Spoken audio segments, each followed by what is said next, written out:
Hello and welcome to the Mindvault Unlocked vlog. So today we're going to be looking at signs of autism in young children. We get many questions asked to our teams throughout the week, and one question which was highlighted by the team was, how odd is the lining up thing? Is it relatively normal for my child's age, or might this be inducive of other problems? Firstly, thank you all so much for all of your questions. We love hearing from you all, and we will endeavour to support all of you. In regards to the question highlighted though, I'm going to say that this is completely normal, and this child sounds very, very developmentally normal. Many toddlers go through a lining things up phase, and it's a good phase because it's actually a skill. Which of these things are the same? Which are different? Children start differentiating items in more sophisticated ways, and grouping them together can honestly just be a little game to them. Your child starts with recognising that truck magnets are all truck magnets. They might start ordering them by colour next, or by size. Then maybe they'll decide that construction trucks are a separate category, while magnets on vehicles like ice cream vans or buses are something different. This is what typically developing 2-year-olds do. They start to really recognise the order of the world and mimic that order through their play. So why, if lining up toys is such a normal toddler trait, which it is, has it been bumped up to the top of every parent's autism boogeyman checklist? At some point, that line of cars or train needs to go somewhere. The play scenario needs to get a little bit more involved as the child's mind moves from simple imitative play, so the cars go beep beep and goes round in a little circle, and then into complex imaginative play and problem solving. So something like the cars drive to the shops, but oh no, we've run out of petrol. What do we do now? So in answer to their question, yes, the child sounds absolutely where they should be. Social children pay attention to what's going on around them. They take it in, they process it, and one day, completely by surprise, they begin hauling out a set of toy pots and pans, making you a wooden apple sandwich on a plate, pouring imaginary juice into a cup, waiting patiently for you to eat it. What we need to be looking out for is whether they are being imaginative, and we can do this by playing with them and create scenarios where maybe the trains went to pick up the people or visited the windmill. The lined up cars are in a race. The red one is going to win. The green one is going to lose. Oh no, but then now he's sad that he's lost. And then, I'm tired of this. Let's go and play Star Wars. I'm Darth Vader and I'm the bad guy. You better run, Princess Leia. So the things to look out for would be things like tantrums and freakouts over disruption of the line and the order. How regular and predictable are they being? Do they have a daily schedule? Do they stick to that schedule? And could that maybe be a little bit more structure around what they're already doing? Has something happened? Something like a big change or a move or a holiday? Pay attention to the line and see if they deviate from their own order or pattern. Is the point simply to line up every block to make a really, really long line, and it doesn't matter what order the blocks are in, or is there a specific order they've mesmerised and they want to repeat every single time? This can help you figure out just how rigid they are being. But again, if they are just not that used to playing with other children, any upset you witness could just stem from that. Also, if you notice that they're designing complex repeating patterns, it could be that they're just a smarty pants. Encourage them to think beyond the line. Once the magnets are all lined up, ask them, where are the trucks going? Are they going to the shops? To the park? Don't get upset if they don't get this at first, or the second time, or the third time. Just offer examples of slightly more complex play scenarios for them to absorb whenever you can. Once more, lining up toys is a perfectly normal thing. That is perfectly normal thing that developing toddlers often do. It is not a single surefire harbinger of developmental doom. If you're still concerned, here are some differences to watch out for.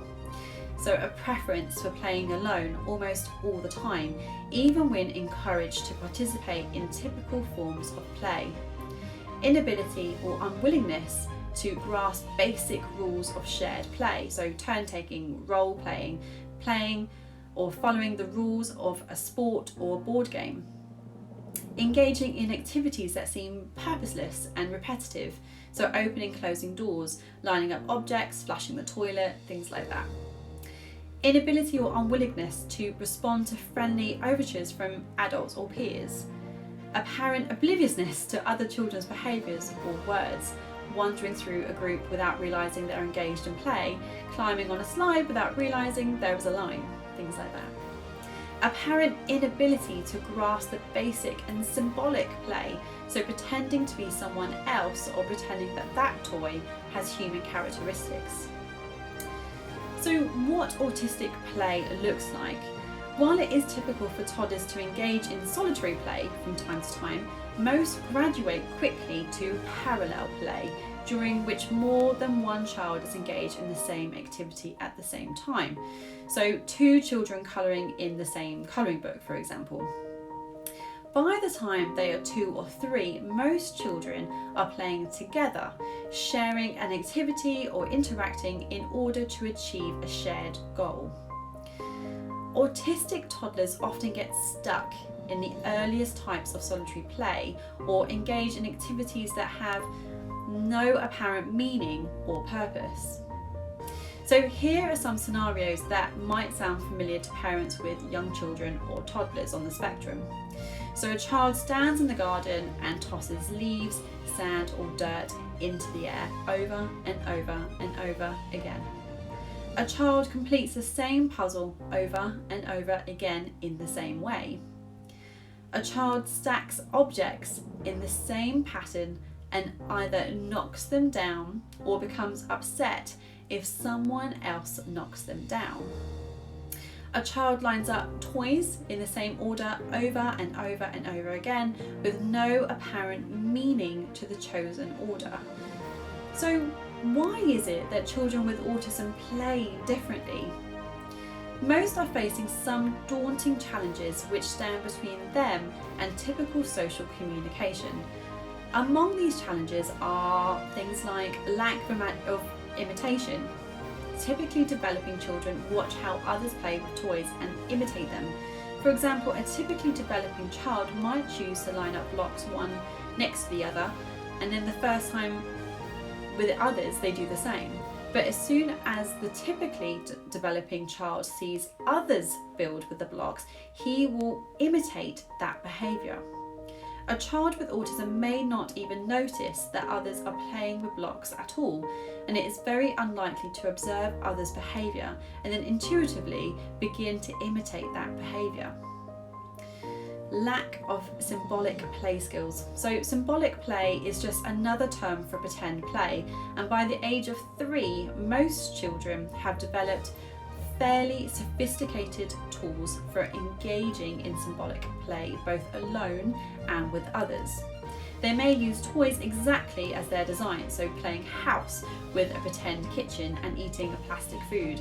Or they may make up their own creative pretend play, so turning a box into a fortress or a stuffed animal into a talking playmate.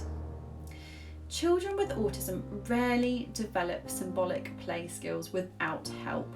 They may enjoy placing engines on a track, but they're unlikely to enact scenes and make sound effects, or otherwise pretend with toy trains unless they are actively taught and encouraged to do so.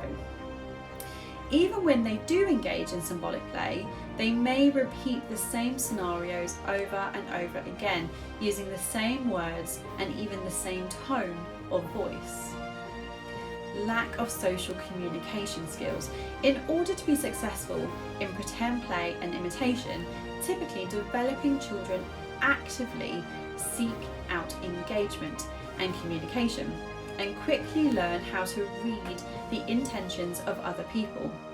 Children with autism tend to be self-absorbed and have little desire or ability to communicate or engage with playmates. Peers may see this behaviour as hurtful, so he's ignoring me, or they may simply ignore this autistic child. In some cases, autistic children are bullied, scorned, or ostracised. Lack of joint attention skills. So joint attention skills are the skills we use when we attend to something with another person.